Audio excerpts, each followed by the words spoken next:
combined disasters, more deadly and more destructive disasters. Among the more vulnerable people to this situation are people living with NCDs, people with disabilities, and so it's important to take that focus as we look at how we prepare for disasters. Second objective is to explore an important Healthy Caribbean Coalition publication, Safeguarding Public Health Nutrition in the Caribbean During Emergencies, Guidelines for Managing Donations in the Commercial Sector, from the commercial sector. And this is really to avoid the disaster after the disaster. What do I mean? Well, after the disaster, we're at risk in the Caribbean of being flooded by lots of donations of junk, ultra-processed foods, soft drinks, things that are in plastic packaging that may not be the best. And so these are important guidelines to help manage donations from the commercial sector in the aftermath of a disaster. We'll also today be officially launching a set of emergency preparedness brochure series for people living with NCDs that will show the link between climate and emergencies for folks who are living with diabetes, hypertension, heart problems, asthma, and so on, cancer, and what to be aware of. And finally, in going into discussion, we'll be highlighting practical tools and strategies to support the integration of NCD needs into national and regional emergency preparedness response, recovery, climate adaptation plans. So thank you very much for joining us. Bienvenido, bienvenue. And we have quite a fine group of presenters and panelists for you today. From the Healthy Caribbean Coalition, from Pan American Health, from the Healthy Caribbean Coalition, and some of the partners that are working to support this area of work. So without any further ado, we move next to, what's our next? Thank you, Dr. Hospitalis. We'll move into our Mentimeter activity, which I will share in the chat. So thank you again for your welcome. And we want to begin today's session by hearing from our participants. And I will share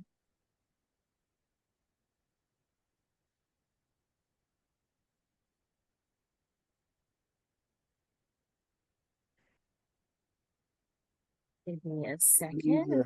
It is frozen.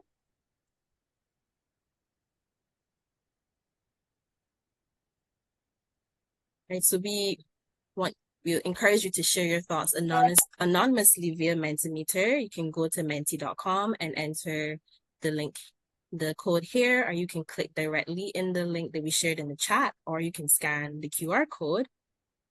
And for our first question, we wanted to reflect on what are the gaps,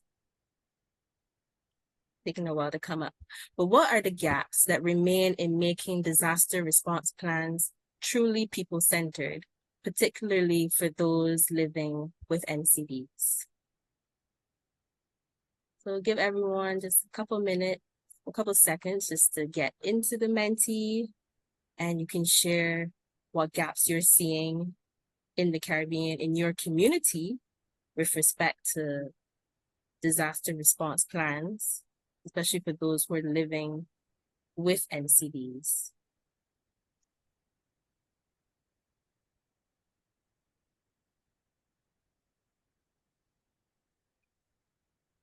So we're seeing not a lot of consideration for youth living with NCDs in planning.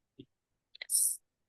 Yeah, there's not enough coordinated planning across sectors, and the political commitment, there's a lack of that, and financial support, lack of sufficient integration of people living with NCDs in disaster plans.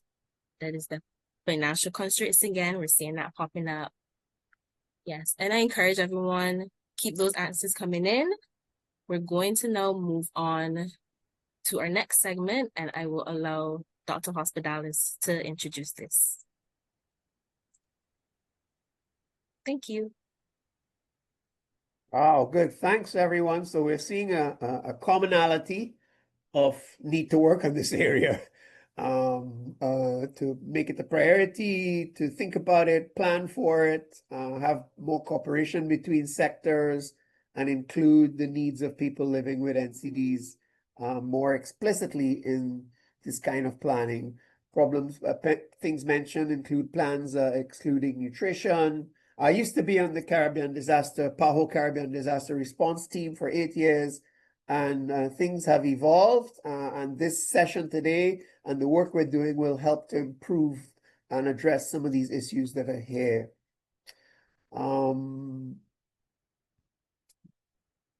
Okay, let me just get up my.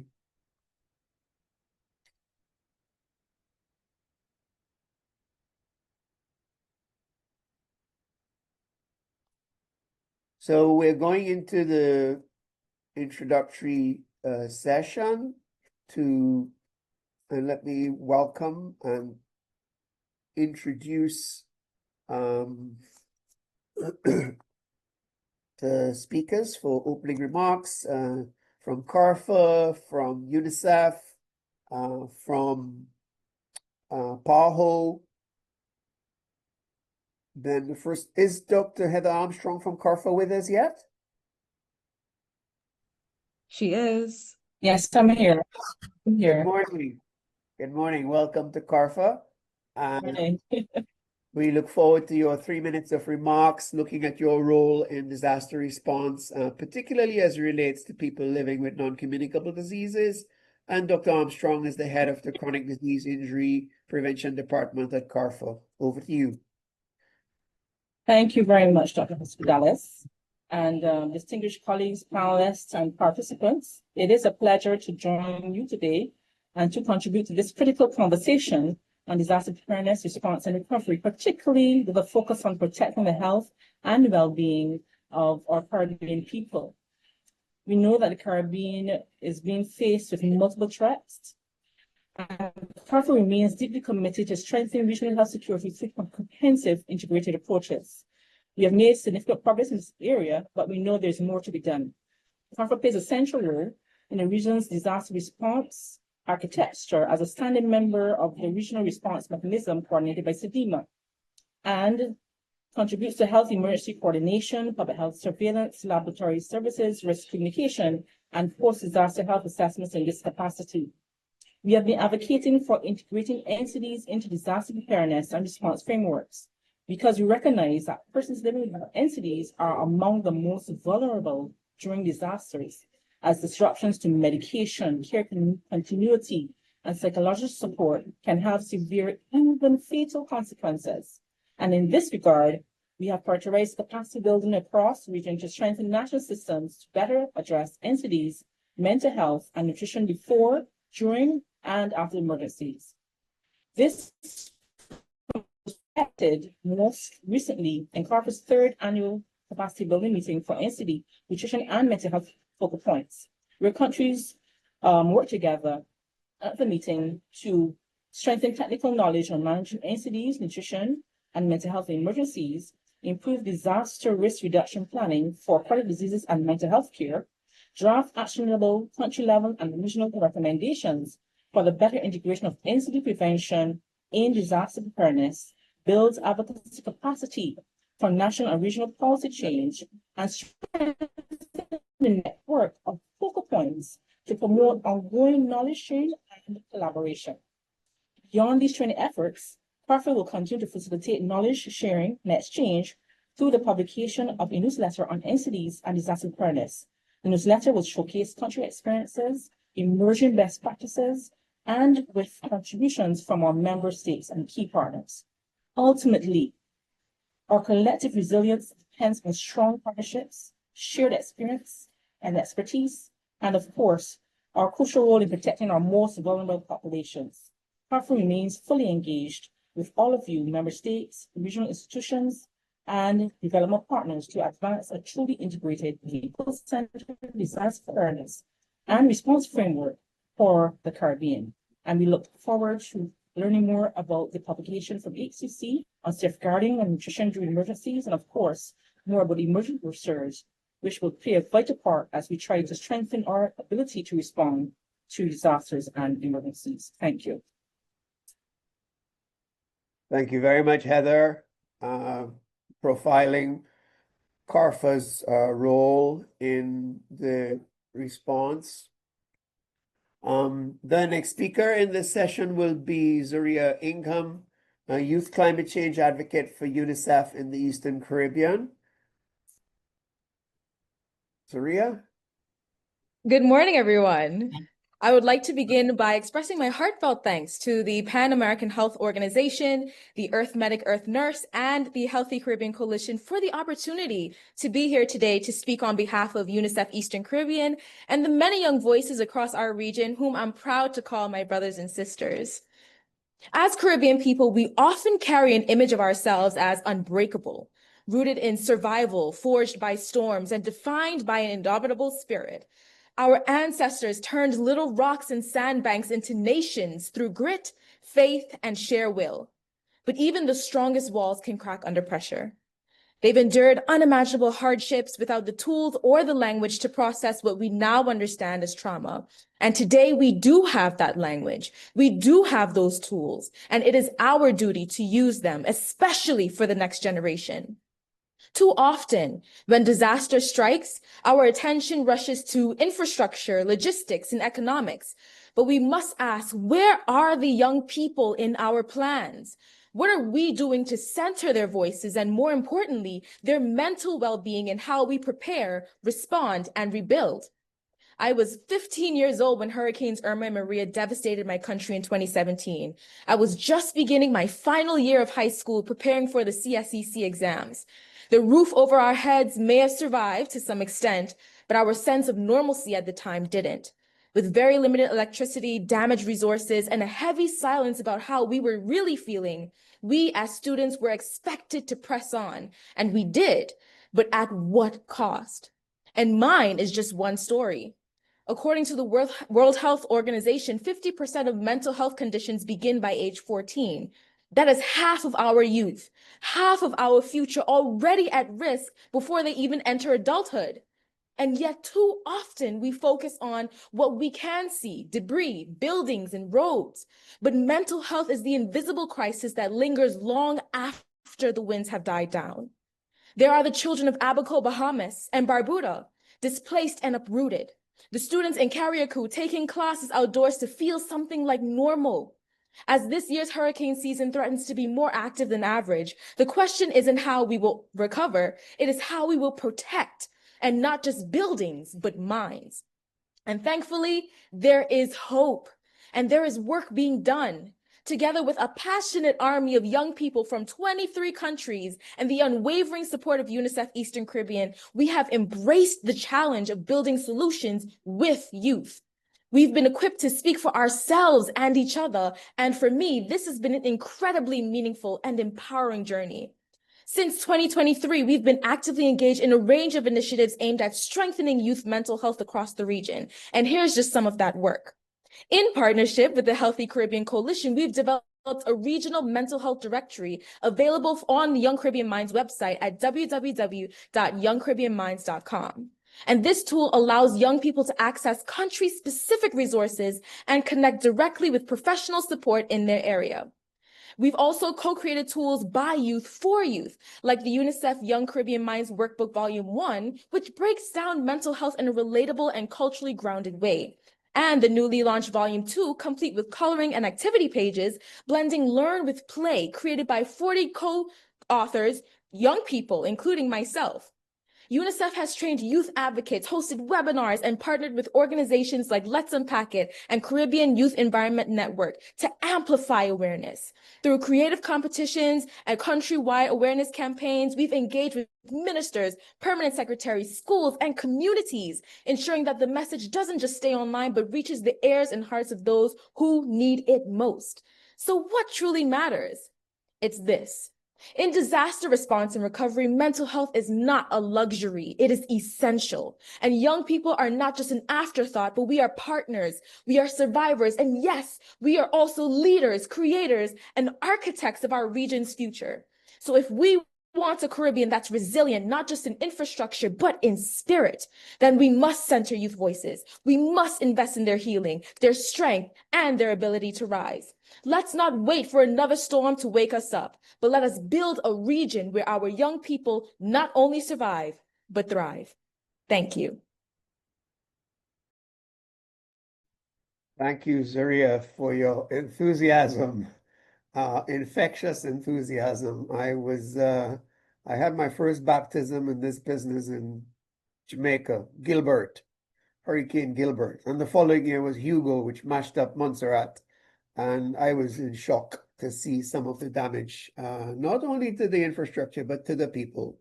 People sitting around for hours not knowing what to do because the whole world had been destroyed. So thank you for that, and thank you for highlighting the Young Minds resource. Our next presenter is going to be from PAHO.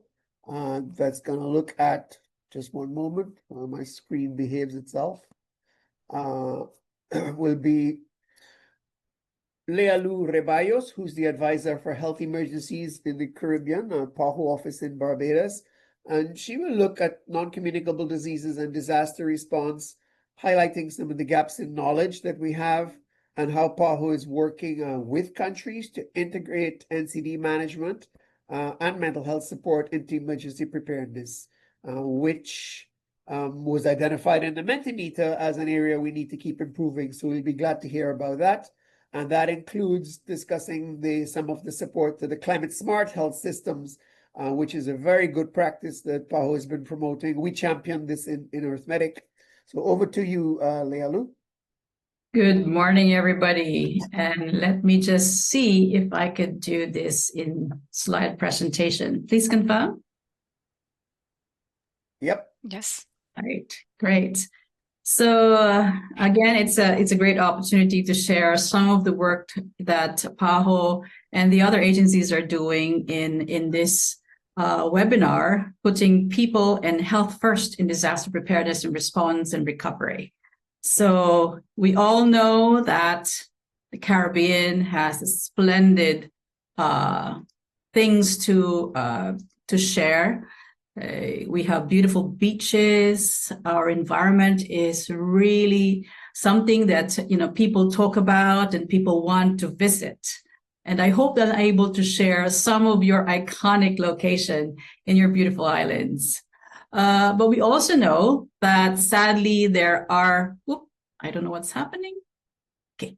Sadly, there are lots of hazards, and we have encountered and experienced a lot of disaster events. So from natural hazards of earthquakes, tsunami, from storms and hurricanes, some communicable diseases as well, infectious hazards. And you would see a lot of those, let's say, figures and illustrations of what we may experience and have already experienced in the past. So we also know that the Caribbean is, in this sense, very prone to hazards. We are among the highest region or sub-region to be experiencing a lot of natural events, human-induced and environmental hazards. A lot of us are in small islands and low-lying development states with vulnerable economies, and we are largely dependent on tourism and agriculture. We can't highlight more the importance of addressing climate variability and change. And we know that it's not likely. We know already that it is increasing its frequency and its severity, particularly on the hydrometeorological and geophysical events. We have not to discard or not forget that infectious diseases threats are also increasing, especially those with epidemic and pandemic potential. And of course, this in the Caribbean has increasing value of losses across all economic sectors, particularly on tourism and agriculture, but also in housing and other infrastructure, especially in the area of health. I've just put, one slide here to see where our hospitals are located and how they are very, very prone to natural hazards. So for floods, cyclone, apologies for those typos there. landslides, earthquakes, and volcano. This is a result of study that we have done, looking at some of the experiences, but I just highlighted the ones that are, the numbers that are related to the Caribbean. So really for us as health personnel, health professionals, or other sectors, there's really a big challenge for us, whether in terms of health promotion, responding to emergency, or preparing or being ready for any types of crisis and incidents.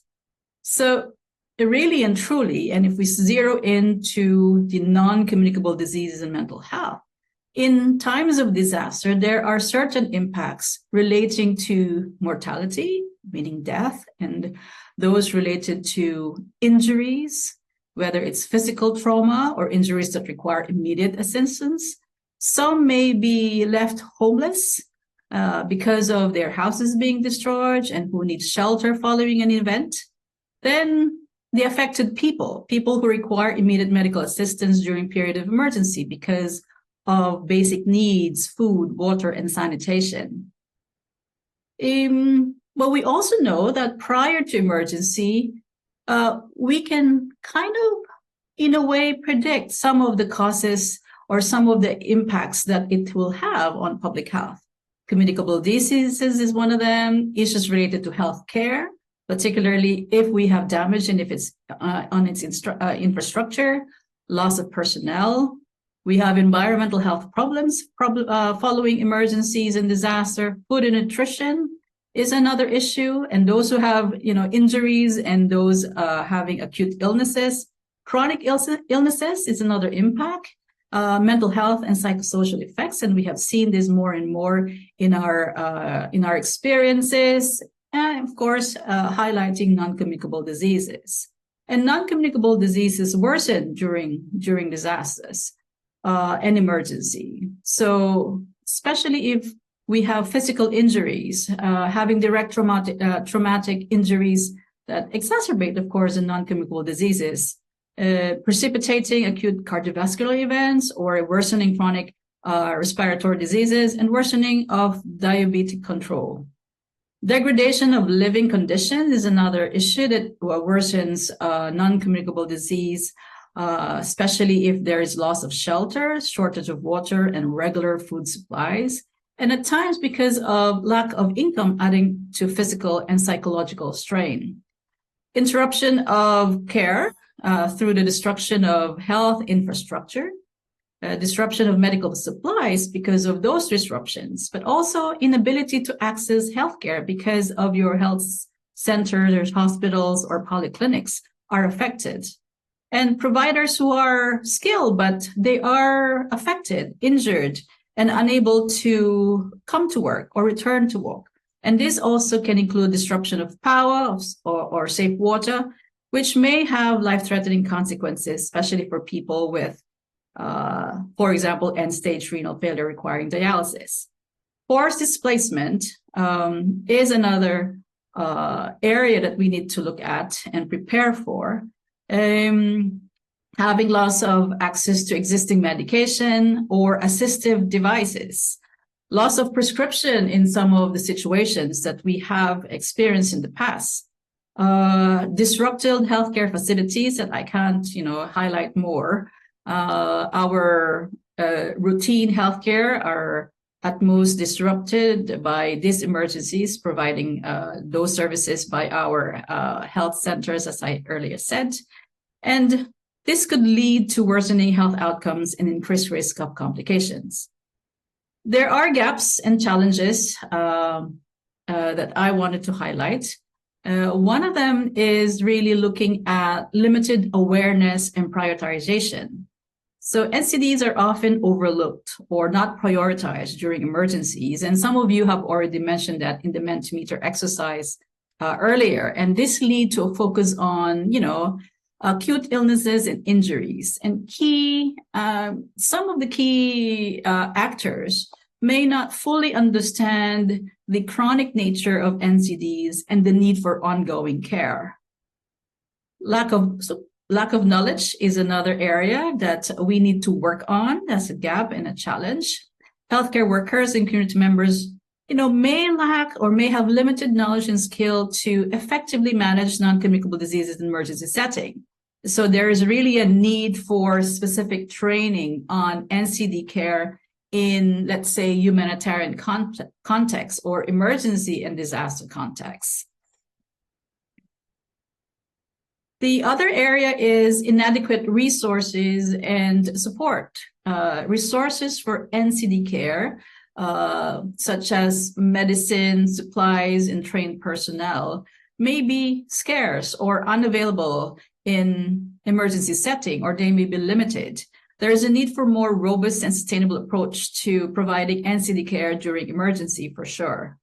And then there is a consideration on the challenges in self-management. Individuals in NCD may face difficulty in managing their conditions during emergency. Maybe adhering to medication regimens, maintaining healthy diets, and engaging in physical activities just because of the environment that they are really working in during emergency. And this, of course, can be exacerbated by factors like displacement, if they're relocated or they're moved from their normal place of residence. Stress is another factor, and the limited information at times or access to information that people may be experiencing during emergencies. In PAHO, and in working with a lot of our partners like CARFA, the Healthy Caribbean Coalition, with Earth Medics and nurses, we wanted to make sure that NCD and the issues of NCD is included in terms of emergency preparedness and response. One key area that we are certainly looking at is the protection of key health facilities from disasters and stockpiling of key emergency medicines, equipment, including NCD medication. Some of you would probably or may be aware of the Smart Hospital initiative that PAHO has been implementing from 2012, looking at not just the safety of health facilities, but also the greening aspect of health facilities and their and reduction of their contribution to the carbon footprint. So Safe Hospital, as we say, is also an area where we would like to ensure that services are sustainable. The other key area that we would like to look at in terms of NCD in emergency is incorporating the needs of NCD patients. And I've heard earlier the call of the youth that they are not almost always included in national disaster plans and also assessments. And I think this is something that we need to work on in the Caribbean together. One aspect that I would like to highlight is having disaster planning in particular facilities. Major hospitals, I heard James earlier, was asking about what are the disaster plans that we have. So major hospitals and dialysis unit must have disaster plans in place. And I'm not saying only them, but critical facilities, if we're looking very, very carefully of those services specific to those suffering from non-communicable diseases. I don't want to certainly discourage or not highlight the importance of mental health and psychosocial support, but there is also a need to develop individual patient strategy for emergency. Whether we are looking at backup supply of medication, instructions for emergency care, and promotion of community level preparedness among NCD population.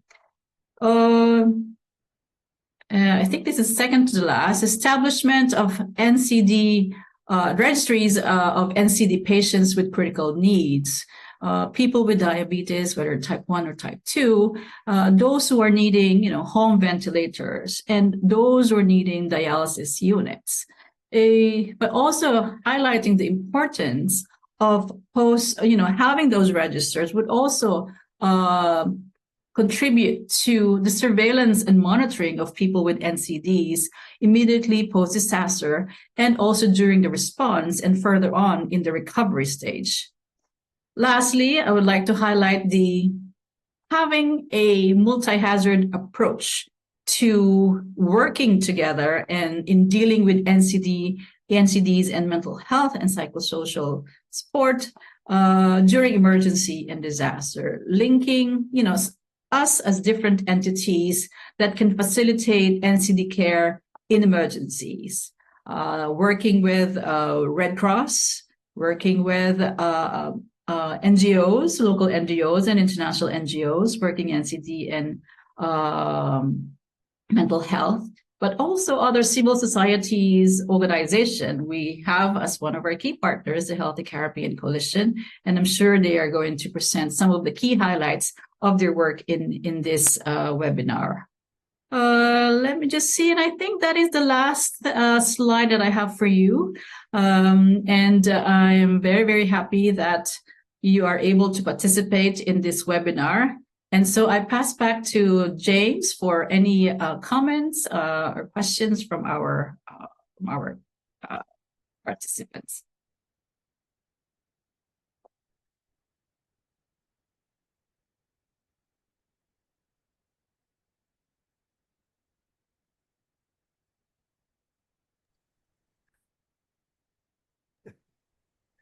Thank you very much, Lealu, for a good recap of what PAHO is doing. As you mentioned, the climate smart hospitals, climate resilient health systems are something that really needs to be a priority for us in the Caribbean, and as yet in the UN high-level meeting on NCDs coming up, it's not prominent, and we need to push for that to be there. I want to mention also a good practice I've seen in Tobago, where in the health center and in the community center, people can pre-register if they have a chronic health problem, amputation, need insulin, so that that's in a confidential database shared between the TEMA, the Emergency Management Agency, and the Regional Health Authority in the event of a disaster. So our next presenter is going to be from the Bahamas. It's better in the Bahamas, right? And we're going to be hearing from Hurricane Dorian and some of the lessons learned. Camelta Barnes, who's a public health nutritionist in the Ministry of Health and Wellness. I visited the Bahamas a few years, 3 years ago, and still some of the effects were being felt in the main islands that were impacted. Camelta, over to you. Good morning, everyone. It's a pleasure to be here. Can you hear me? Loud and clear. Very good. So, again, I am happy to be here. And this morning, I'm going to be sharing with you briefly, some lessons learned from Hurricane Dorian, the Bahamas experience. To begin with, I'm going to just give you a little bit of context. Starting with the scale of the disaster. So, Hurricane Dorian touched ground on the Bahamas early September 2019 as a Category 5 storm with sustained winds of 185 miles per hour and wind gusts of 220 miles per hour, primarily affecting residents of the Northeast Bahamas on the islands of Abaco and Grand Bahama. It's considered the strongest hurricane recorded to affect the Bahamas, with an estimated 76,000 people were directly affected by the storm. Hundreds of recorded deaths and injuries. 40% of both islands experienced damage of homes, businesses, and assets, and thousands living in shelters both on the affected islands and mainly New Providence. So this particular slide just gives you a visual topography of the Bahama Islands. We are an archipelago, a chain of islands situated on the Atlantic hurricane belt, which makes us extremely vulnerable to the effects of natural disasters and climate change. And I don't know if my pointer is working, but if you look to the north of New Providence, you will see the islands of Grand Bahama and Abaco, which were the two islands that were mainly affected by Hurricane Dorian. So, pre-Hurricane Dorian, we had some instruments and systems in place to help mitigate risk and improve resilience. And these include building codes, the National Disaster Preparedness and Response Act, the National Development Plan of the Bahamas National Disaster Plan, and the National Disaster Committee, which both sits in NEMA. And with the National Disaster Committee being the coordinating body for the operationalization of the National Disaster Plan. So then we have the storm, and here's the response. So the response, I would say the play out, I would say the activation of the actual disaster plan to this devastating storm generated rapid action. Including emergency declarations and search and rescues and evacuations and infrastructure and also services, restoration of services as well. This led to almost immediately the establishment of the Ministry of Disaster Preparedness, Management, and Reconstruction in 2019 to oversee the recovery and the resilience planning. There was strong international presence on ground, and there was also very strong community and civil society presence as well. So the recovery was long, it was complex, it addressed infrastructure, widespread destruction of airports and powers and power lines and water systems, housing and livelihoods, and rebuilding of lives and structures and mental wellness. And so, like most everything, despite the valiant efforts of all involved in Hurricane Dorian rescue and response, the effects of Hurricane Dorian highlighted areas that required improvement in terms of physical risk, not just in terms of physical risk, but also in social health and economic aspects. And I want to touch on a few of those. Let's look at lessons learned within disaster preparedness. So we're looking at the critical importance of proactive and inclusive preparedness. So residents lacked clear guidance on evacuation. They lacked, there was late response to evacuations and overwhelmed emergency response systems, which led to the establishment of the Disaster Preparedness Management and Reconstruction Ministry. And sitting within that ministry is the Disaster Risk Management Authority. So when it comes to lessons learned for infrastructure, there was widespread destruction, schools, hospitals, airports, utilities.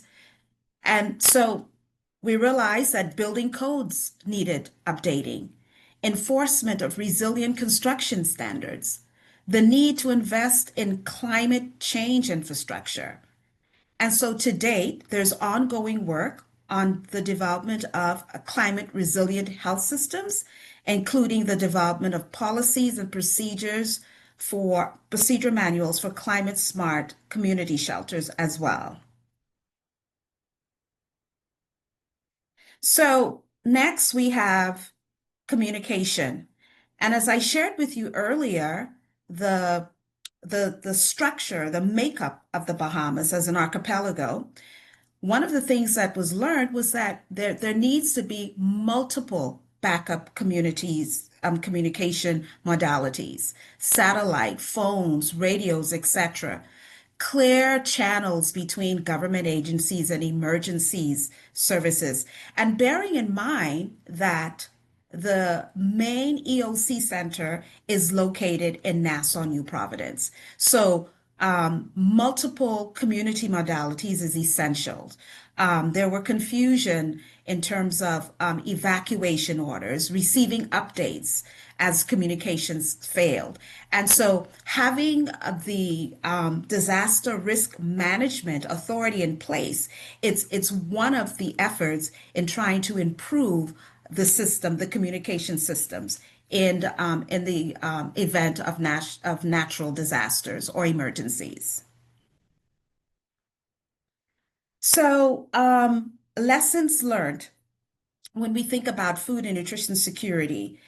When we look at the fragility of local food systems and our over-reliance on food imports, it's not really a lesson learned. It's more of of a a reminder of where we are, of how vulnerable we are when it comes to food and nutrition security, especially in an emergency or disaster incidents. So, also in emergencies, nutritional needs are often overlooked. And I would say quality of nutrition are often overlooked in favor of quantity. Our known vulnerable groups, also, when we think of children and infants, we think of pregnant women, we think of our lactating moms. When we think about specifically in long term, the nutritional quality and how important that is to maintain health. And then one particular thing that we specifically noted was the people living with non-communicable diseases. We noted that they weren't really considered as a vulnerable group, but they are, particularly in long-term resilience and long-term recovery. And so that is something that we need to take into consideration of as well. And to date, so we have the development of the Food and Nutrition Security Essential Support Function number 11, that's called Food and Nutrition Security. So standard operational procedures has been developed for that essential support function. And also with the help of IDB technical support, we have developed national humanitarian assistance standards that includes food and nutrition security assessment tools that will allow us to assess the situation and make recommendations. So, wellness, the psychological impact of Hurricane Dorian was profound. Mental health services should be integrated into emergency response from the outset and not treated as an afterthought. And so to date, the Public Health Department established a mental health unit to put policies and programs into place that will integrate mental health into emergency response. So I want to end by saying this. No matter what the experience, there's always a lesson to be learned. There's always an opportunity to grow and become better. And so I would say that for sure, Hurricane Dorian taught us that regardless of how prepared you are, there's always room for growth and to learn and to get better. Thank you.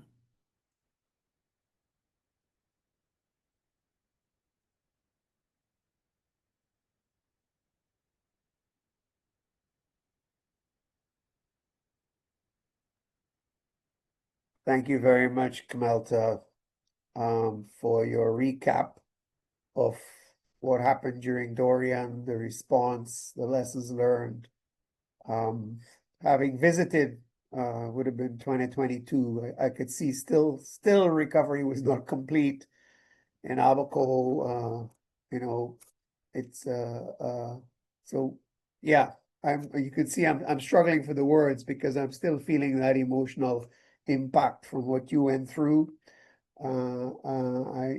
Dorian just pounded you for hours and hours and hours and hours and hours, more than a day. So it's not like when I was on the disaster response team, the hurricanes behaved differently. They passed by more quickly. They weren't quite as intense. Now we get multiple hurricanes that intensify faster and so on. So our next speaker Thank you very much for that, and please put your questions in the Q&A so that we can get to them at the end. So we've heard from the Bahamas, and next we're going to be looking at the brochures that have been prepared for non-communicable diseases and climate and disasters. And that'll be a brief presentation by Gloria Giraldo, who is the non-communicable disease and mental health advisor for the Caribbean with PAHO. Over to you. Great, thank you,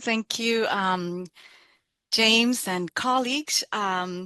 So just a final step here to get the PowerPoint in the right place. Please let me know if I need to swap. I need to swap? And I'm doing that. Okay.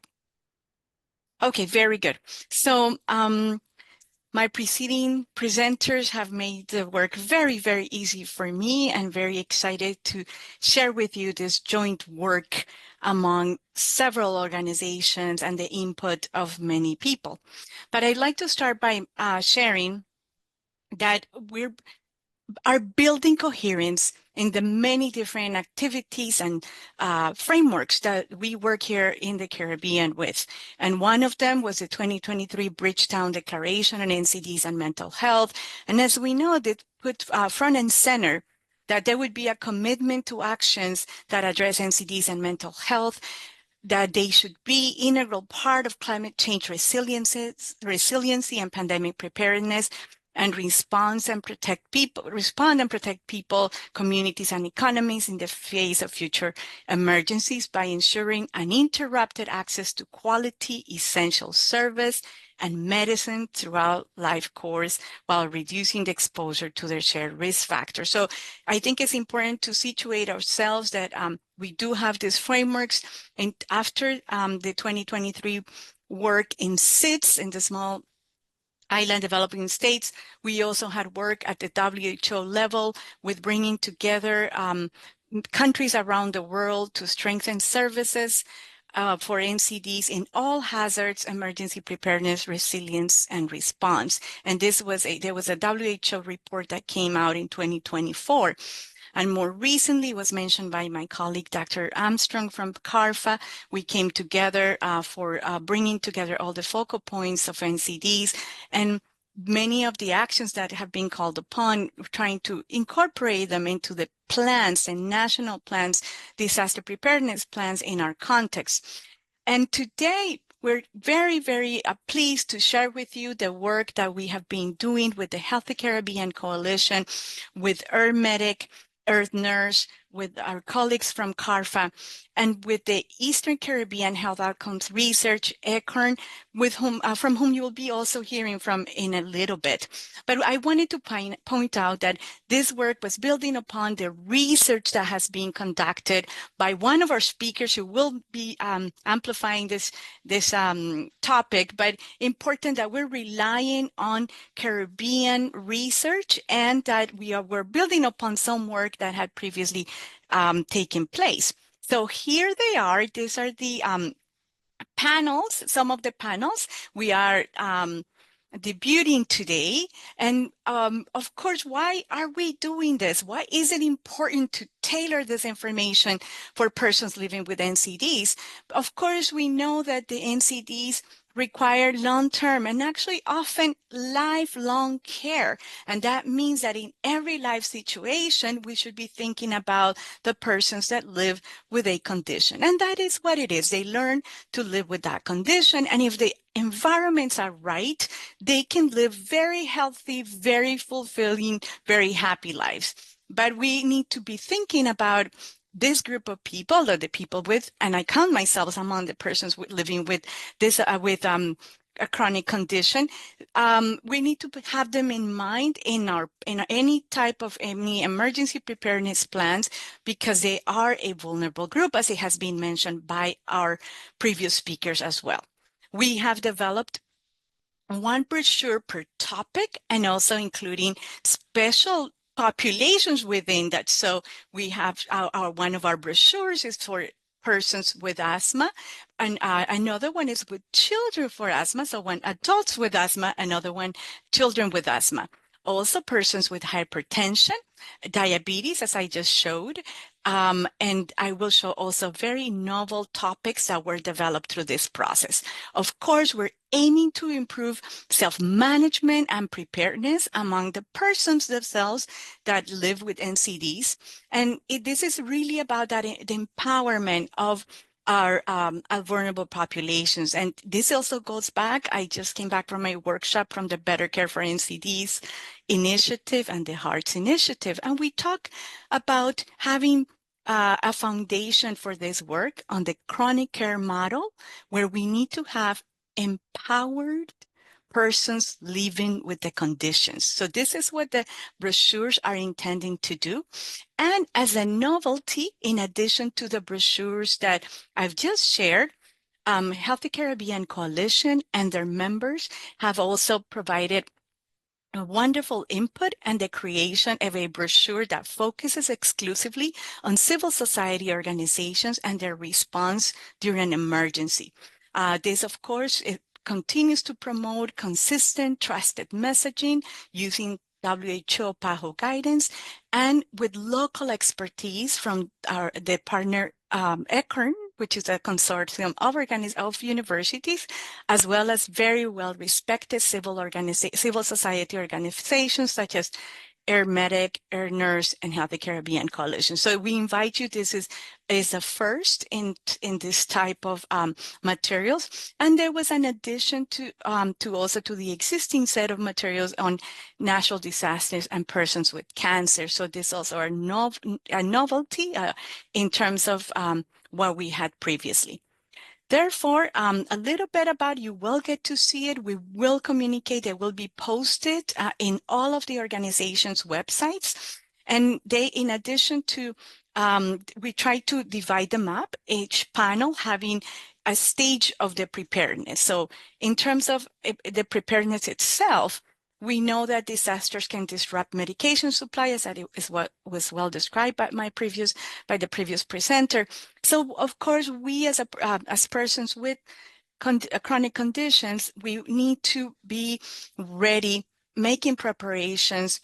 If need be, have an ID badge that identifies ourselves with the condition, and if we need to be ready in case of evacuation, and that means having our medications, protect them in case of water, in case having them in plastic bags. So these are all the tips that we know.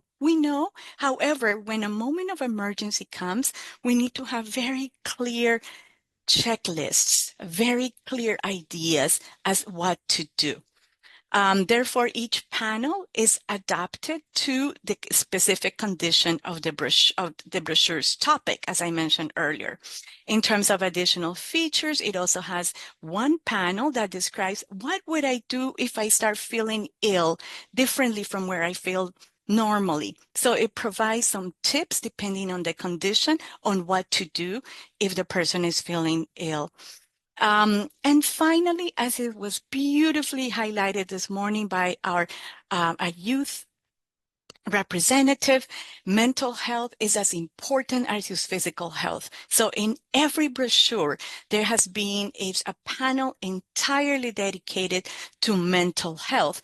And it links back also to the very successful campaign that was conducted here in the Caribbean, the Stronger Together campaign, what to do in times of stress, which links back to a whole set of materials that reside in the PAHO website, and it has the QR code and the website to reach that page. So we try to think of, regardless of the condition we were speaking of, we also wanted to bring and give mental health its own panel so that is not an afterthought, as it has been mentioned. And finally, there will be some forthcoming, a few messaging, a few radio spots that we will be presenting in the airways of some of the Caribbean countries. We hope we don't have as challenging a season as last year, but nonetheless, it's about preparation, preparation, preparation. So please look out for those. We'll be in communication with our respective country offices and ministries of health as the radio spots that which are completely summarize some of the points that are brought into the brochures, and the brochures will also be made available with the files that can be edited to add the local emergency numbers if any Ministry of Health or any organization would like to add their own emergency numbers. So we're very happy of this collaboration. We know that it's just the first step, but we know also, as not only research has shown, that having empowered patients, empowered persons living with a condition is necessary for the better outcome in their own care. So I think I'll leave it at that. I'll give you back about a minute because we have a splendid panel also coming up, and thank you very much. Thank you very much, Gloria. I'm really happy with those new brochures that will help to inform and equip people living with NCDs about how to be better prepared, better respond, take care of themselves. So it really is about putting people first in these situations. And our next presenter is going to be Maisha Hutton, no other than, who's going to be talking about the safeguarding protocols, safeguarding public health nutrition, post-disasters. And as I said at the beginning, I consider this avoiding the disaster after the disaster. Over to you, Maisha. Thanks, James. So let me get to my slides. Great, thank you. So before I started, I want to acknowledge the varied contributions we had to this tool, which was actually inspired during the COVID pandemic by countries that were developing tools to safeguard population diets amidst donations of unhealthy foods. And it was also inspired by UNICEF guidance at that time. So we had contributions from the Global Health Advocacy Incubator, from PAHO, from Earth Medic, Earth Nurse, from law schools, from FAO, UNICEF. So really broad contributions. And I'd like to thank all of those folks referenced here. So what are the guidelines? The purpose is really highlighted in the title. It's really at its core about safeguarding public health nutrition. They provide guidance on the types of food, beverage, financial, and in-kind donations that provide healthy, nutritious food options and protect diets during emergency response situations, but also outside of these situations. They are anchored in the principle of human rights and equity, and the belief that every individual person within the Caribbean has access to nutritious food.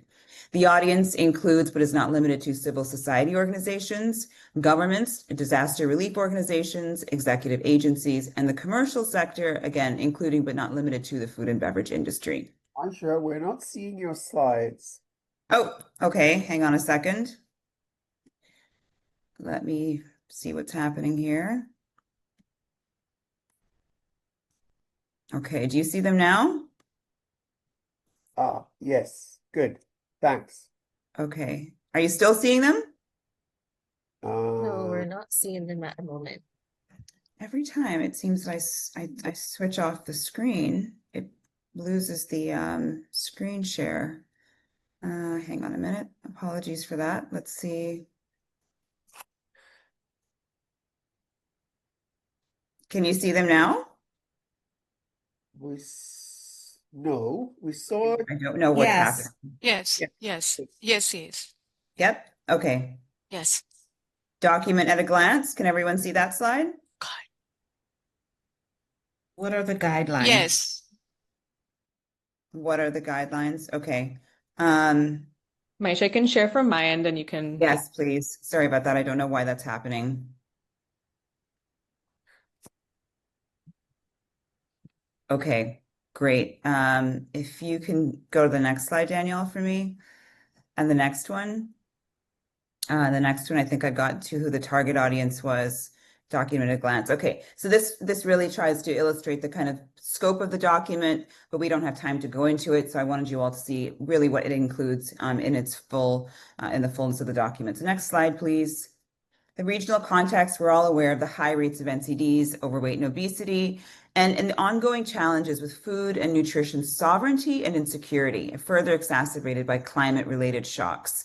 And we see these two priorities really addressed at the highest levels for the upcoming heads of government meeting. They are two key themes, so really important for us. The next slide, please. Commercial actors play significant roles in the disaster and emergency response. They fill critical gaps, both in the short and medium term through donations and other sorts of donations. However, there's weak regulation of the role that they play. And as Kamelta would have shared earlier within the context of Dorial, and we've seen it repeatedly, there's often a prioritization of quantity and calories over quality. How can we get calories into the population to meet this emergency need? And as a result, also a prioritization of profits over public health. So we see an offloading of heavily branded, cheap, unhealthy foods, most often ultra-processed foods, and very often to the most vulnerable of populations. Next slide, please. So quickly, ultra-processed products, or UPPs, or ultra-processed foods, they're kind of the anchor of this document in the sense that these help us to define which foods are healthy versus unhealthy. Ultra-processed foods, as we know, are products that cannot be made within our kitchens. They are really chemical formulations. They're high in sugars, fat, sodium, and other additives. And there's strong scientific data now which links consumption of ultra-processed products to obesity and diet-related NCDs. So the evidence is quite clear.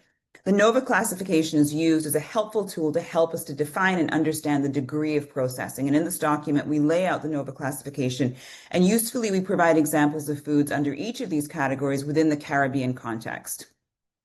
The actual document itself, though, really refers to, at its core, the PAHO nutrient profile model. And the PAHO nutrient profile model was developed by PAHO for the region of the Americas to help countries design food and nutrition policies. And it really defines what is healthy and what is unhealthy. And we refer to unhealthy versus unhealthy products throughout the tool with the PAHO nutrient profile model as the tool to do this in collaboration with existing national nutrition policies. So the document is meant to be useful. So there are examples of acceptable and unacceptable donations. And you can see again in the document, we provide these examples, and the document can be found on our publications page. Next slide, please. So the guidelines have 7 key principles. And they are, before I get into them, I really want to spend a minute on this slide. The next 2 slides is key message 1 and key message 2. So engagement with companies that manufacture, import, distribute, sell, or promote harmful products such as UPPs, and we've just talked about the evidence that is out there. They're not recommended, that are not recommended as part of a healthy diet, again, according to the PAHO nutrient profile or existing national nutrition policies. Engagement with these companies should be avoided because of the overwhelming evidence that UPPs lead to obesity and diet-related NCDs. And as such, there is a clear conflict of interest between the public health goals and private sector interests, right? So that's a key foundational principle. However, the guidance recognizes the unique context of the Caribbean and the unique context of an emergency setting. In our small settings, due to companies that often have heterogeneous, and by that we mean healthy and unhealthy product lines, it's often difficult to differentiate between a healthy versus an unhealthy actor. This is compounded by limited financial resources, relatively restricted funding options, and we're all familiar with this. And then within an emergency situation, there's time constraints, there's urgent need, as you just heard from Kamelta, and there are limited healthy options very often. So the guidance really takes those into consideration. So the first principle is to refrain from seeking, accepting, or making donations of ultra-processed products. And I'm not going to repeat the PAHO nutrient profile. That's the foundation throughout this. You'll see that. And neither seek, accept, or make financial or other in-kind donations sourced from companies manufacturing, importing, distributing, selling, marketing, or promoting such products. Do accept and promote donations of healthy foods and beverage products or meals according to the PAHO nutrient profile model, provided these are not sourced from companies manufacturing, importing, distributing ultra-processed products. So number 2, partner with small-scale food producers to encourage the inclusion of local produce and contributions to feeding programs or initiatives, thereby supporting local, healthy, equitable, and sustainable food systems. Number 3, refrain from seeking, accepting, or making donations of breast milk substitutes. So there are exceptions, and we know that there are exceptions, and the document speaks to these. Neither seek, accept, or make financial or in-kind donations sourced from companies manufacturing, importing, distributing, marketing, or promoting these products. And then encourage health professionals to promote breastfeeding and provide support for mothers unable to breastfeed. Number 4, ensure donations support continuity of services such as community feeding and school feeding programs, providing healthy foods to children and other vulnerable populations. Many of you may recall during some COVID and during some of these disasters, we do have these entities who step up to provide food, but often it's fast food or unhealthy foods. We want to ensure that there's continuity of services, especially when it relates to community programs. Avoid engaging in joint communications and or cause-related marketing with companies. This includes fast food, sweet drink, and other ultra-processed companies that again promote, produce, import, distribute, advertise ultra-processed products. And why do we want to avoid this? Because we want to prevent actual, real, potential, or perceived conflicts of interest, including possible involvement or influence, and that's important, influence in public health policies and programs, and or the misperception of indiscriminate brand endorsement. Number 6, establish standards, and you can do this through adopting these guidelines for donations that prioritize healthy foods. And finally, number 7, because we recognize that the decisions you may make today may not be the same decisions you make tomorrow because of resource constraints, context, always document transparently decision-making processes when rejecting or accepting donations as an important record of current environment and to inform future decisions.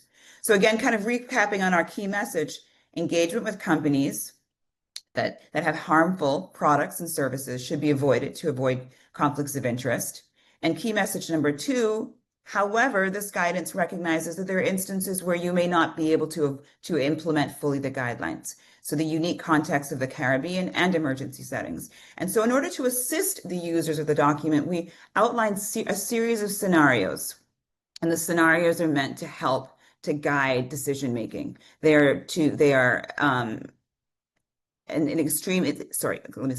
for scenarios as they are in extreme instances in which the level is high. So we talked about that earlier. If there's the high level of need combined with limited healthy donations. And in these instances, it may necessitate the acceptance of donations with no restrictions around publicity or marketing. So there are 7 scenarios. We're not going to go through all of them in the interest of time. I'm just going to give you a few to give you a flavor of the scenarios and the types of assistance they provide. So the first scenario here is a major global ultra-processed product company offers a civil society organization $1 million financial or monetary donation to provide needed supplies, including medical equipment, medicines, healthy food and shelter in the wake of a crisis. What should the organization do? So we've got a number of options that you can go through. The highlighted option is the most ideal, in the most ideal of circumstances. And that is to decline the financial or monetary donation because it's from an ultra-processed company. But we have a few other options. B, accept the financial or monetary donation, use it for the purchase of healthy foods and beverages, as defined by the PAHO nutrient profile model or your national guidelines. Use it for the purchase of other items such as medical equipment, medicines, and shelter. In accepting the donation, allow for publicity, but clearly stipulate in the form of a written agreement that publicity must clearly state that only healthy products and items were purchased with the funds. Option C is very similar, except that in accepting the donation, clearly stipulate in the form of written agreement that publicity is not permitted. Okay, so you're allowing publicity with caveats in the first option, B, but in C, you're not allowing publicity at all. D, accept the financial and monetary donation, use it for the purchase of healthy foods and beverages. And accepting the donation, do not impose any stipulations around publicity, right? So this is another option. And then E, accept the financial and monetary donation with no conditions on the types of items to be purchased and clearly stipulate in the form of written agreement that publicity is not permitted. And then finally, accept the financial donation with no conditions and stipulations around publicity. Number 4, another scenario after a major hurricane, a local private sector company steps up to help the government and civil society organizations address urgent humanitarian needs. The only local beverage company which manufactures and bottles all local beverages, including healthy and unhealthy non-alcoholic beverages, offers to donate beverages. The company has made it clear that it will be publicizing the donations as part of their CSR. What should the government and the organization do?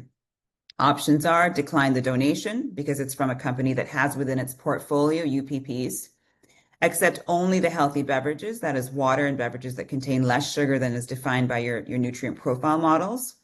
In accepting the donation, allow for publicity as per the company request, but clearly stipulate in the form of a written agreement that the publicity must clearly state that only healthy products and items were donated and accepted, and so on and so forth. So this should give you a flavor of how the scenarios work, how the options work. And so in summary, why is the guidance important? Well, it really, at its core, really attempts to promote and protect healthy diets. And that's the primary objective of this guidance. Number two, it assists civil society organizations in managing donations during these situations. It prevents offloading of UPPs, especially on vulnerable populations, safeguards food and beverage and financial and in-kind donations from conflicts of interest. It protects the image and reputation of civil society organizations and governments and other actors. It's also applicable outside of disaster scenarios. And finally, it contributes to the work that the HCC is doing within the NCD umbrella around protecting public policy and NCD policymaking from conflicts of interest.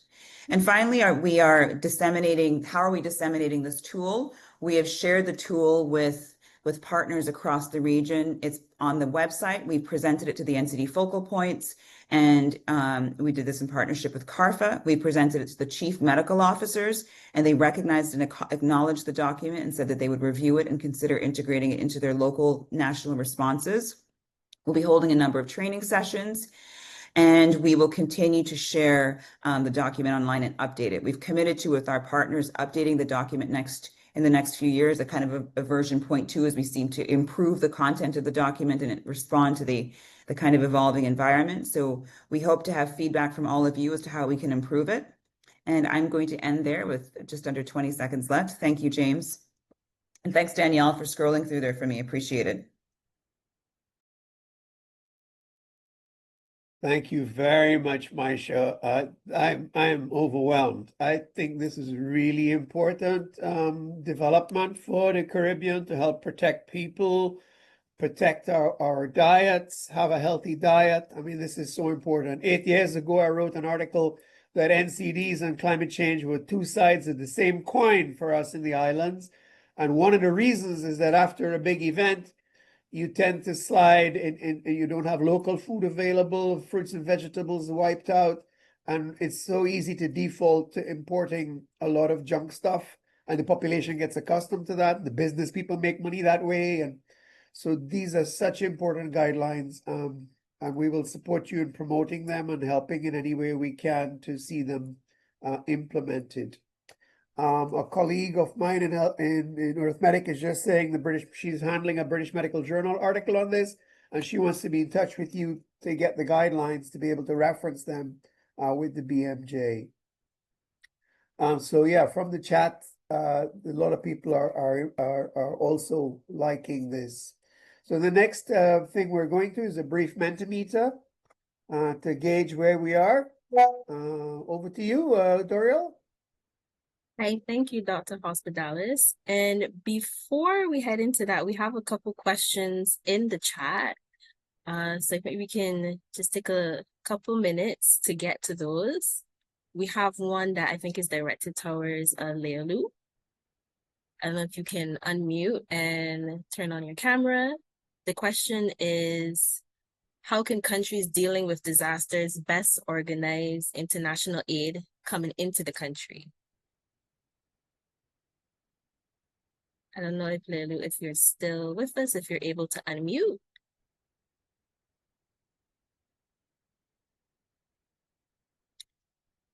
It doesn't seem so. So I will ask, let's see, we have another question for, I'm not seeing the name, sorry. Oh, sorry, we have Leolu. Are you able to unmute? Yes, I just unmuted. Sorry, I was typing my response, but since you have me here, it's good to say. As I was typing response, one of the things that I would like to highlight, in most cases, national disaster offices publish, a national needs list immediately post impact of, let's say, if it's a hurricane, right? And some of them would establish some standard operating procedures, including those for receipt of international aid. In some cases, this does not exist, and so we, of course, highlight the need for those standard operating procedures because, of course, these SOPs need to be disseminated to the various sectors in the country so that, entities, ministries would know what are the steps to be taken by their partners, international partners, in terms of donation and who is the point of contact, especially if they want to centralize or decentralize to ministries, etc. But what I would like to highlight is that certain criteria must be put in place for some items that can be received by a country. So no, this is a conversation that we had, especially during Beryl. Some entities would like to donate snacks, and we kind of look at what type of snacks that they would like to send to a particular country. And one of the things we said, like, okay, in consultation with the various ministries, if we look at food, if we look at medicine, or at times, in the health sector is important also vaccines in those types of situations where vaccine or cold chain has been impacted, to look at those criteria, expiration date should be beyond, 3 months or 6 months and so on. So those certain criteria must be put in place. Hence, consultation with line ministries must also happen at the national level. Thank you very much, Lelu. I think that answered the question. We have one more. I think this is directed towards Kamelta. I don't know if you're able to unmute or if you will answer live in the chat. But we have Kamelta on. Hi. Hi, yes. So we have a question for you. This Shellyanne is asking that she knows that Bahamas was working on a cancer registry. Was there any specific impact recognized for cancer patients post-disasters, and what was the impact of access to care for cancer patients? Great question. I actually don't have an answer for that question at this time, but I can look into it and I can provide an answer at a later date. Just bearing in mind that my presentation is based on a perspective from a public health nutritionist that is not officially affiliated with the disaster authority. So a lot of the, I guess, answers that in terms of what exactly happened during the storm, because we're not frontlined, I would not have an answer to. Okay, but thank you for answering. And if there's any way you can circle back with more information, be sure to share Yes, with our participants. I would love Thank you to. very Yes. much. So now we will go into our Mentimeter, a brief Mentimeter activity. So we've seen how PAHO is working with countries to better integrate NCD management into emergency preparedness. And we've also seen a case study with Bahamas about how changes were made at the government level after Hurricane Dorian to better prepare for these disasters. So we wanted to ask our participants for your reflections. How can governments and civil society work together to better integrate the needs of people living with NCDs into disaster planning? So give everyone a couple seconds to just digest the question and see if we have any responses.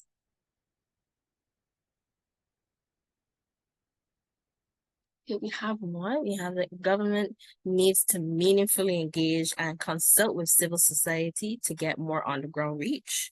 That is true. We have several civil society organizations that are able to reach people on the ground, and they should be consulted, definitely when it comes to disaster planning, to make sure everyone is centered.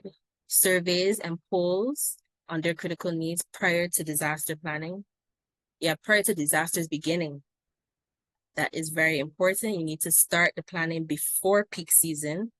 Yep, planning needs to start early, not when the hurricane season starts, we need to start way before. Yes.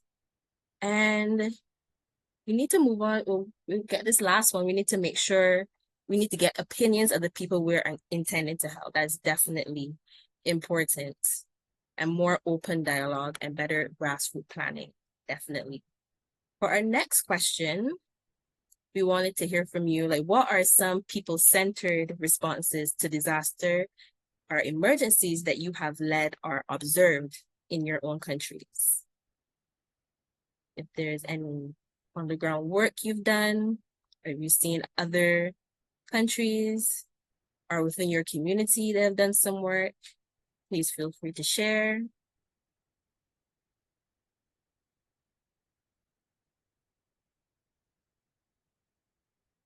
And maybe you can also share what you would like to see in your community or in your country.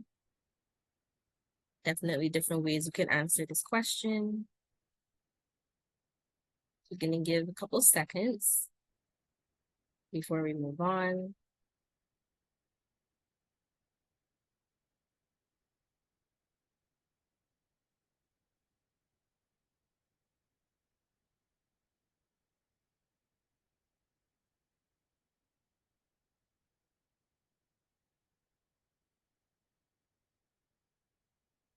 We have one response. We did a nutrition emergency supply kit for people living with NCDs. Oh, I think that's a very interesting resource that you created, and maybe you can share this with others in the chat. If this is something that you can share, we would definitely benefit from that. Seeing that you'd like to see up-to-date checks on infrastructure that can cause problems in the community, flooding, landslides, etc. Definitely. Yes, and since we are short on time, we will move on to the next question. As we've seen quite a few resources that was shared in the previous presentations. We had the safeguarding protocols from the Healthy Caribbean Coalition, looking at donations and how we can promote sharing more healthy and nutritious donations during this time of need. We also saw the NCD brochures. We want to know, how can we better share and promote these emergency preparedness resources to reach those who need them the most? So you really just want to see if there's any way that maybe your civil society organization can help, or people within the community. So we have used the political actors. They have persons within each community. That is true. Getting that influential and high level buy-in is definitely very important. You can use town criers, town hall meetings. That is definitely a very good, like, on the ground grassroots approach. Yeah. And let's see, we have like one more response. We have going to schools. Children are excellent message transmitters. That is definitely true. Very true. And with that, thank you very much for your responses. And I hope that this will set the tone for the panel discussion. So I will share over back to Dr. Hospitalis.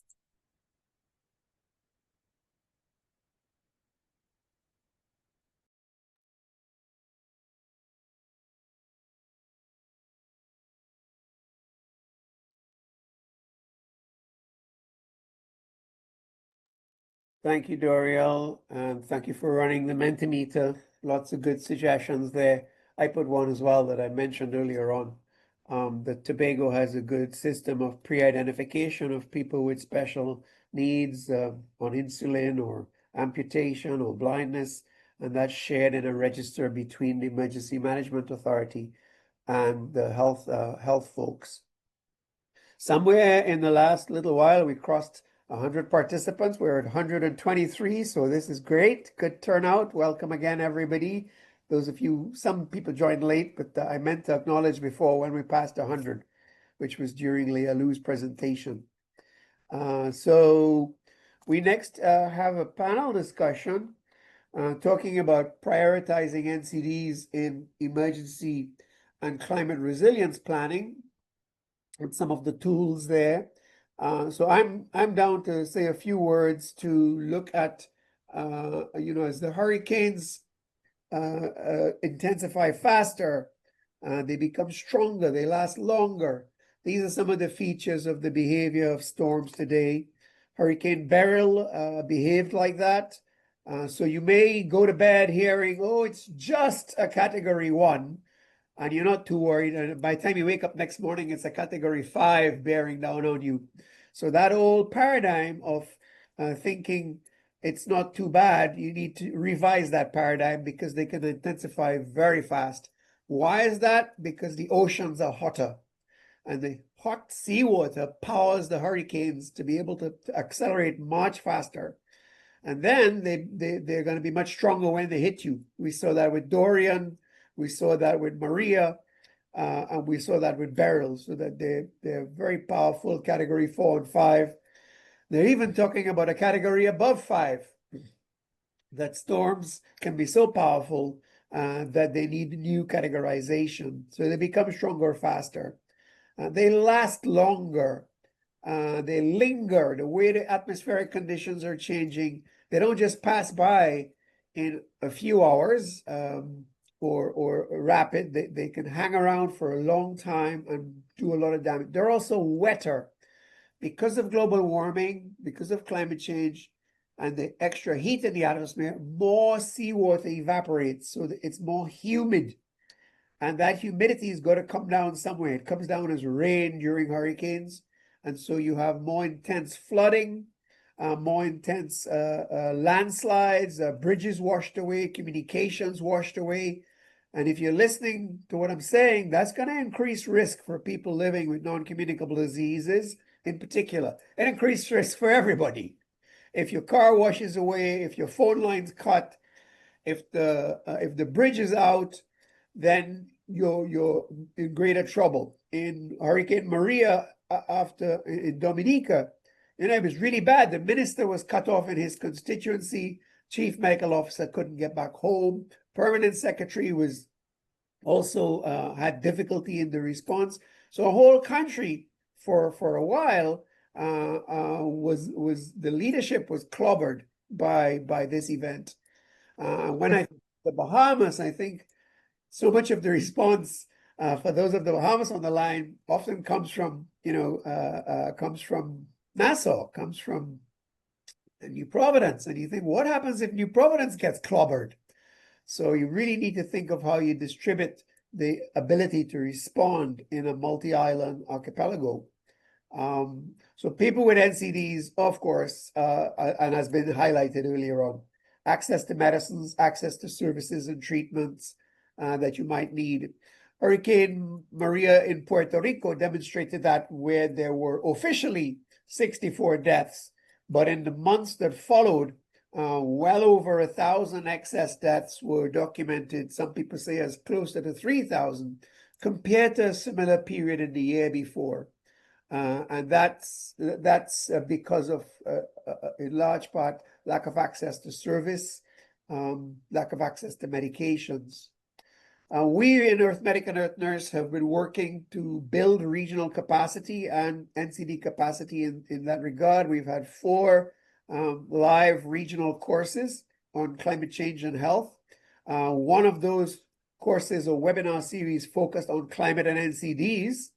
All of those videos are available. So it goes, climate and diabetes, climate and asthma, climate and your heart.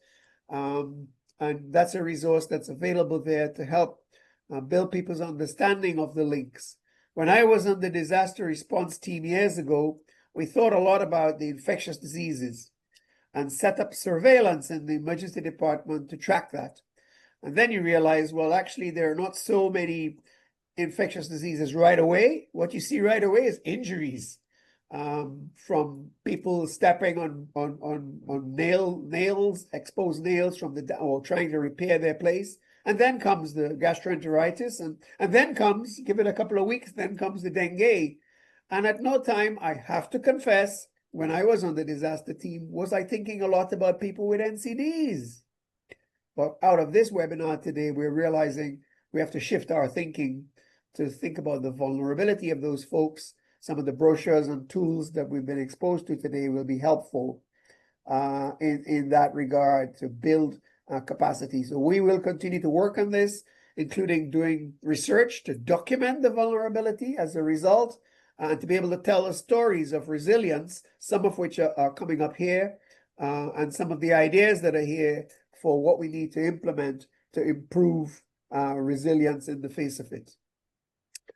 So our next panelist is Yvonne Alexander, and I'm to ask you, Yvonne, from your perspective as a civil society leader, what challenges do people living with NCDs face during natural disasters, and how can disaster planning better reflect their needs? Good afternoon, James. Thank you so very much for the opportunity to share. Category 5 Hurricane Maria devastated Dominica in September 2017. At the time, I was newly elected as the president of the Dominica Cancer Society, but I was also a cancer survivor. I was diagnosed in 2015 and was still in treatment and being monitored by our oncology team. So I'm sharing from my personal experience as a civil society leader and someone who was living with a non-communicable disease, the challenges that we faced. And those challenges were overwhelming. At the level of my household, I can say that I was prepared, but at some stage it became very difficult to cope with the challenges of suspension of treatment. I had no idea when my follow-up treatment would take place. I had no idea when my next oncology follow-up would be, due to the impact of the hurricane on the infrastructure and the displacement of some of our health services. I can say that some of our patients, including members of the Dominica Cancer Society, migrated to neighboring islands to receive treatment. And unfortunately, there are some who succumb to their illness. There were communication challenges. All telephone lines were destroyed, roads were damaged, making movement from the capital, where most essential health services were available, making it extremely difficult to get to treatment. This also affected the ability of the Dominica Cancer Society to give and to receive psychosocial support. There was also the lack of supplies to include medication, safe drinking water, food. People who live in NCDs have special dietary needs, and that were not met. The supply of fresh fruits and vegetables was affected.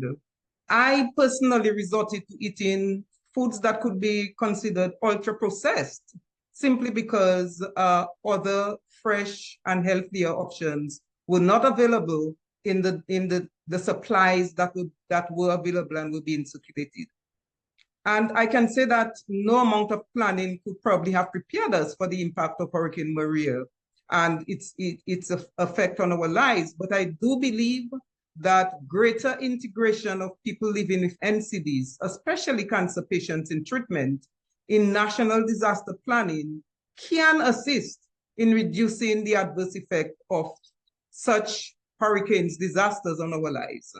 Disaster preparedness education in my locality often targets like farmers, security businesses, advisory about location of shelters and the like. And there is not enough about delivery of healthcare services and so on. When they speak about vulnerable groups in a disaster, it's usually the elderly and the disabled. There is no recognition or mention of individuals with cancer or any non-communicable diseases as vulnerable groups. There's also the need for decentralization of health services, including oncology service, and dissemination of information about how and where we could seek assistance in the aftermath of the disaster. That would have been so very helpful.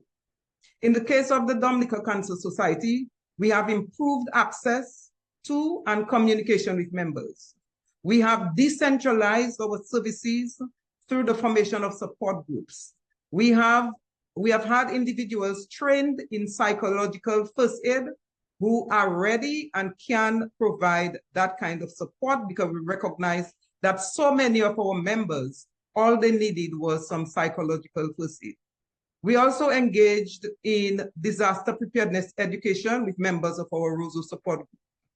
There is still much that we can do, but the experience of Hurricane Maria has assisted our focus on how to better prepare for such eventualities so that the Dominica Cancer Society can continue to be a beacon of hope, help, and support for our members.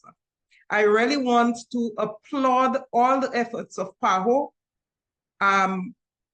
that are going to improve disaster response to vulnerable groups, including people living with NCDs. And I look forward to receiving things like the brochures that were spoken about and assisting in circulating them. Again, many thanks for the opportunity, and I can respond to any questions anyone has about any specifics in the interest of time. Thank you again. God bless. Thank you, Yvonne. A survivor, a fighter, a leader. I was inspired to hear you talk. I've heard you talk before, and it's always good. Thank you very much. So our next presenter will be Carissa Moss, who is a healthy HCC youth member from the Bahamas. And from your perspective as a youth advocate, what challenges do you see young people living with NCDs face during natural disasters? And how can disaster planning better reflect their needs? Thank you, Dr. Hospitalis, for the question. So too often when we discuss NCDs in the context of disaster preparedness, young people living with NCDs are left out of the conversation, which is unfortunate, as young people managing these conditions face a wide variety of unique challenges, and I'll just briefly speak to a few of them.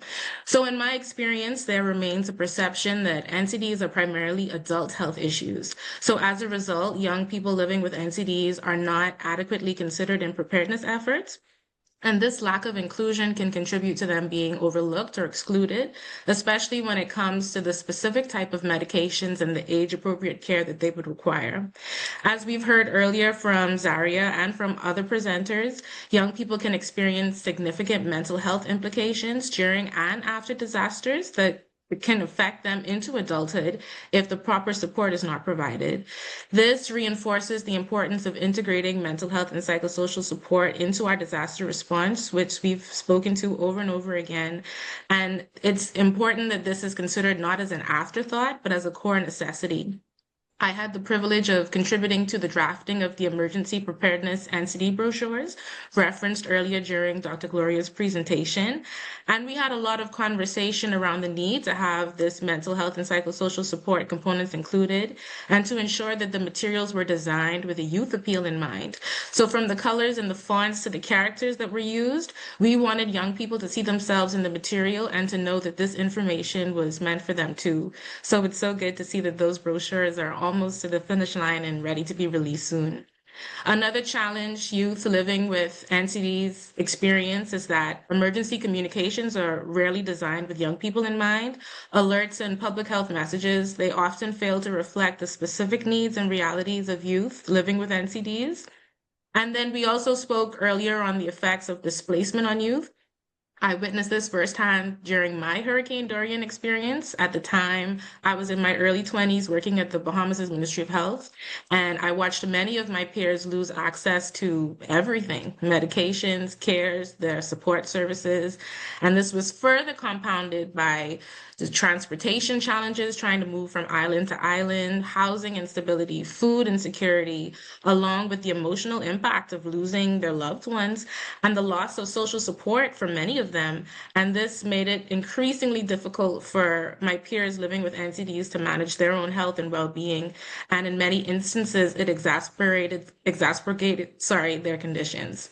So disaster planning can better reflect the needs of young people living with NCDs by ensuring shelters and emergency care facilities are stocked appropriately with youth-appropriate medications and supplies and access to nutritious foods as much as this is possible, establishing youth NCD databases through civil society organizations and health agencies, developing youth-centered emergency communications that is simple, engaging, and relevant, training emergency responders appropriately, offering youth-friendly mental health and psychosocial support programs, and including young people with lived experience in the development of disaster planning and policies, as their insights are essential to create more inclusive, relevant, and effective solutions.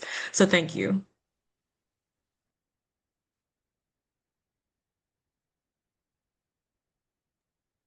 Thank you, Carissa. Very well delivered. And somebody's put in the comment, all people affected matter. And there's lots of claps. I agree. Yeah. People who are insulin dependent, diabetes, that's obviously, if you lose refrigeration, you need, so well done. Next presenter in this panel is going to be Dr. Saria Hassan, who's assistant professor at Emory University School of Medicine and director of the Eastern Caribbean Health Outcomes Research Network. And I have the pleasure to co-chair with her the Research for Action on Climate and Health in the Caribbean Consortium. So I'd like to ask you, Saria, in the Caribbean, as we've been hearing, disaster response for people with NCDs have often been ad hoc. How can the Caribbean move towards building a more evidence-informed and a sustainable system that integrates NCD care into national disaster preparedness and response plans? Thank you so much, Dr. Hospitalis, for your question. Many thanks to the organizers for this incredible webinar. And the wonderful conversation thus far, I think, has really highlighted that as we think about national preparedness and response plans for NCDs, it really has to be multi-level, working across the individual level, community, health system, and policy levels. But as we seek to build this evidence base to address NCDs and disasters, we really need participatory research approaches that center the voices and the lived experiences of persons with NCDs and the providers, the staff, the caregivers who provide the care necessary during disasters. As part of the Eastern Caribbean Health Outcomes Research Network, we've used some of these participatory approaches in understanding disaster response for NCDs in the Virgin Islands, in Puerto Rico, and also the Bahamas, and to identify solutions that would reduce NCD-related morbidity and mortality in disasters. But now that we've identified these solutions, we've seen other solutions, such as those that were proposed by the PAHO roadmap that was presented earlier. So research now needs to build the evidence base for which of these solutions work. We need to understand what makes certain solutions more or less effective in a given context and why. But to do this, we need to lean on powerful tools of implementation research, a type of research that is really geared to understanding why things work, how things work, or they don't work. And this is what we have highlighted in the Research for Action on Climate Change and Health in the Caribbean agenda that Dr. Hospitalis mentioned. And we'll put a few links in the chat now to give you more information about implementation research. At the individual level, we've identified solutions that include the increased knowledge and awareness of NCDs and disasters through tools like the preparedness brochures that have been launched today. But as we implement these solutions, we have to put in place the evaluation plans to understand their impact on individual level preparedness and on chronic disease outcomes.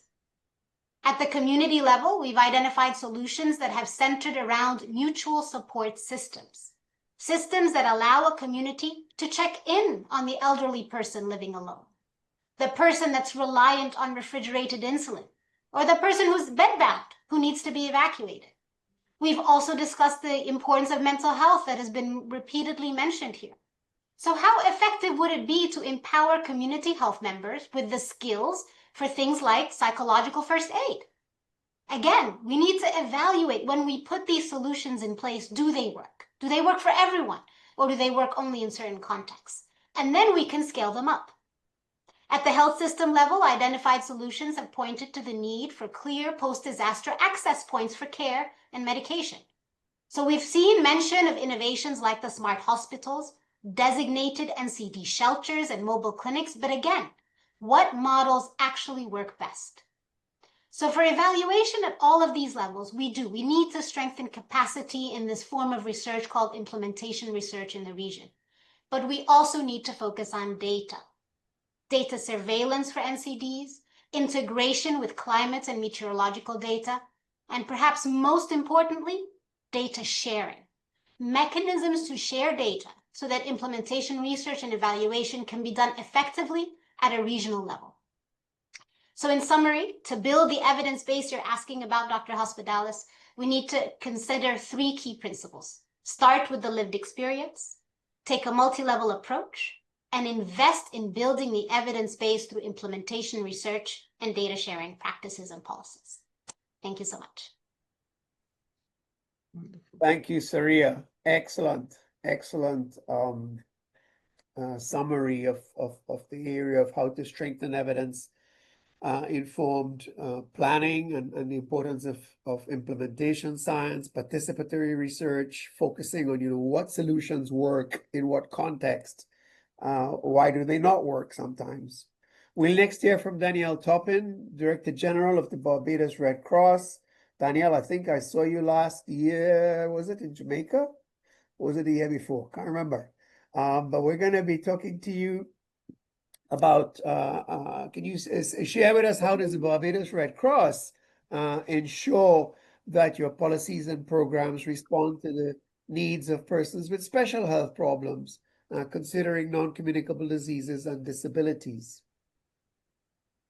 Okay, well, thank you, everyone. Thanks for the opportunity to get to speak today. I kind of feel like there's not that much for me to say because everyone has kind of been reiterating the same points all day, and I'm heartened by the inclusion of psychological first aid, how much that has come up during the course of the day about the importance of mental health and wellness and how that actually affects the body as well, and how important that is, particularly in stressful times. So I'm going to start kind of by an experience that came out of Hurricane Beryl last year, wherein one of the discussions, we are part of the Shelter Management Committee, and one of the main discussions that kept coming up is about the presence of food in the shelters and whether, it is whose responsibility is it to ensure that there is food in shelters, particularly if people are there for a long period of time.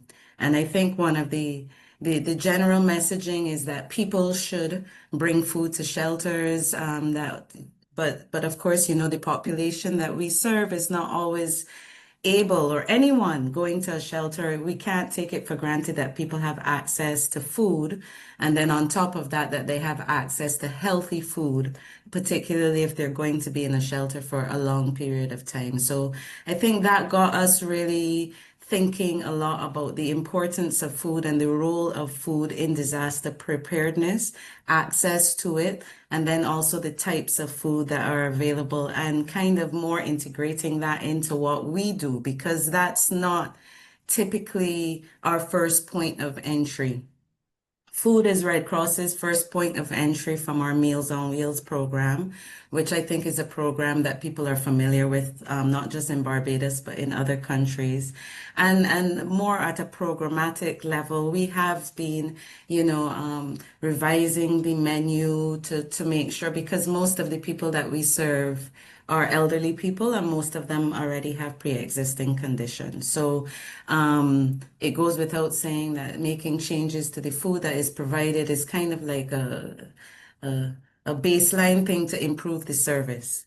So that is one of the things. But then through that, I would say also the importance of advocacy, taking steps at whatever level that you're at. We sit on the Food and General Supplies Committee, and coming out of the discussion last year with Beryl, we've been able to advocate for the need, one, for shelters to provide food for people who are presenting to shelters, because we can't take it for granted that everyone has access to stores and supplies of food. to engage in discussions in the shelters and at the advisory level about the types of food that are available, to engage with the commercial sector to make sure that healthier food is available. So I see that my time is gone. So I just want to very quickly say that, for me, I think I want to advocate that wherever you are, you start. The psychological first aid is one of the things that we're very passionate about, very dedicated. We're mainstreaming that into everything. So that is one of our starting points. If it's at your community level, your church, if you sit at the policy level, remember that at that space, you can do something. You can always do something. You can always know who in the community needs help, and you personally can get involved at that level.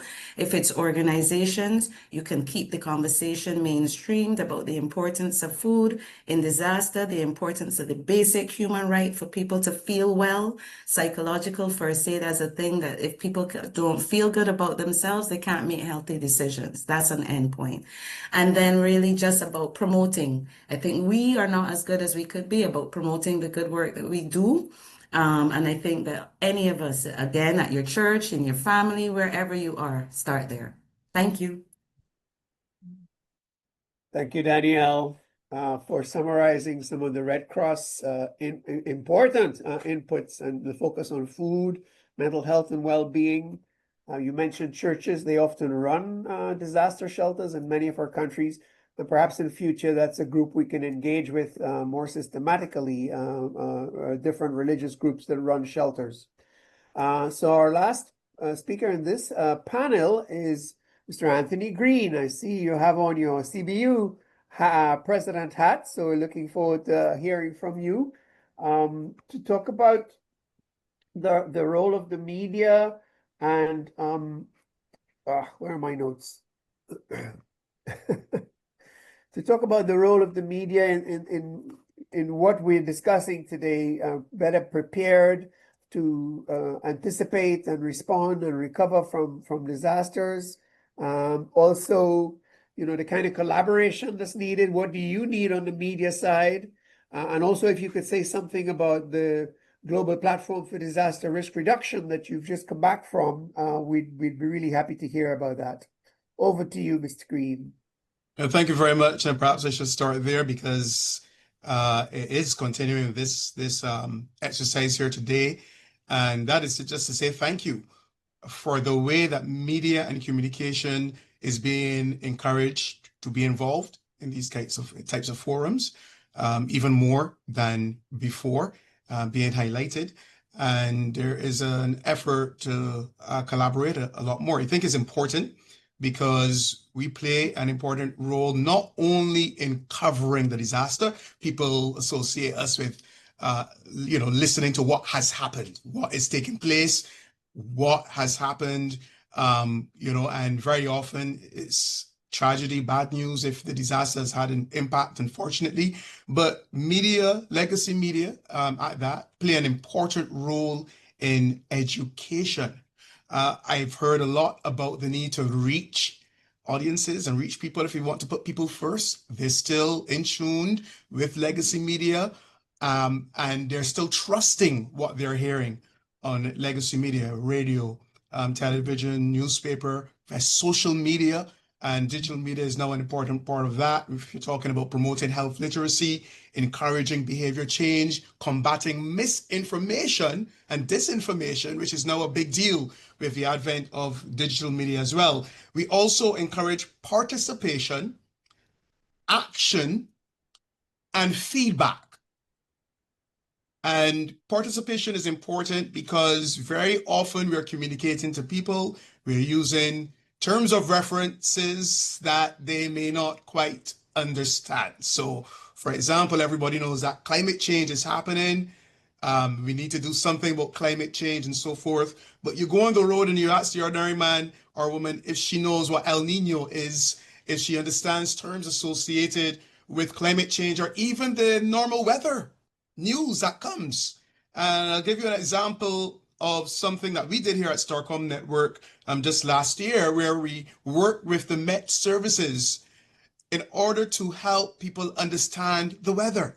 Because if you're talking about climate change and we want people to understand what is happening around us, then it's important for them to know what's going on in the weather. So things like upper level trough, what's the upper level trough? And so we engage in a program called Whether You Know or Not that help to break those terms down. It's the same thing with health as well. We refer very often to a lot of terms of references and so forth, things that we want to do that we may not quite realize that it's difficult for people to understand, or even the journalists and the media workers who have to communicate the information. The last thing I would want to say in terms of that is important to keep the conversation going. Now, I just quickly want to say, how do we achieve all these things? Capacity building is important, and partnerships with the media is critical.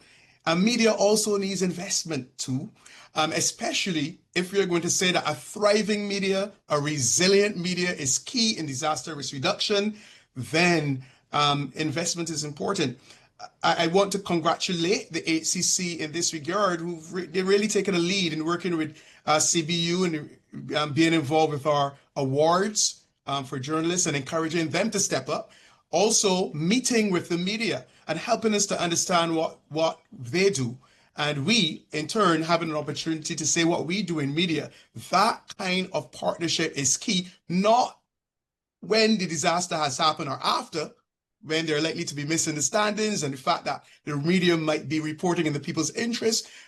And there are a lot of conflicts that could happen, but rather before the disaster happens and continuously, so that we can be the best we can be when there's a need for us to ensure that people are first and that no man is left behind. Thank you. Thank you very much, Anthony. I feel like applauding at what you're saying there. We're all in this together, the important role of the media and also the media managers, the editors, the owners who are setting policy for what's happening in the newsroom. Super important. You know, I mentioned earlier we should have a deeper dive with faith-based organizations around this. I can see a deeper dive around media, and CBU would be a great partner to mount something on with you on climate and disasters and health and the role of the media in empowering and educating people. So thank you very much, Anthony. Next, we're getting close to the end, folks. We just have, well, I skipped out anybody on the panel. Did I get everyone? Yes, Mr. Green was the last on that panel on bringing the view of the media to this conversation. So now we have any questions and answers from the document not left or is yet to be answered. Who's tracking that? Can you just give me a... No questions. We're all clear. Okay, they were answered as we went along. So we're at time. We've had a sustained viewership with well over 100 people. That's great. Thanks to all the panelists in this last panel, which really brought a lot of different viewpoints. Yvonne, yourself on lived experience, Carissa, Danielle, Red Cross from Barbados, Saria, thanks for joining us on the implementation research. She's always on that. She doesn't play cricket, but she's always on that line and length, implementation research. So that's great. I love working with her. And Anthony, you brought up, you were the last batsman doing very well on this panel. So it's up to me now just to close us off. I'm really happy to have moderated this, really happy to have seen the Healthy Caribbean Coalition, PAHO, and ourselves and Arithmetic in bringing together this webinar that has done a number of important things as the hurricane season starts. And with the hurricane season comes what we've just had in Trinidad, extensive floods. And you know, apropos the media, there's all this coverage of the floods and politicians blaming each other. And there's little connection to the climate change is happening. This problem is not going to go away. It's going to get worse. So we have to adapt. We have to prepare. We need people who are better informed. We've heard about the brochures, which are going to be shareable and we can use. We've heard very importantly about the guidelines for reducing the disaster after the disaster, public health nutrition in the aftermath of the disaster. And in fact, those guidelines are useful beyond the disaster setting in guiding countries and others how to respond, especially to the commercial sector. So Ria has highlighted the importance of implementation research. I've highlighted something I've come across in Tobago. I keep talking about it. I want to see that written up and scaled up, which is where they pre-identify folks with NCDs and disabilities. So that's a good tool. And I want to flag something that's not in the UN high-level meeting which is the need to have climate resilient health services, health systems, if we're to reduce the impact on people living with NCDs. We heard also about the Young Caribbean Minds as an important tool coming out of this session. So thank you all very much, folks. We're pretty much on time, thanks to the 100+ participants, and have a good rest of week. Those of you in Barbados, I'll be there tonight. I'll see you later on in the week. Thank you all very much.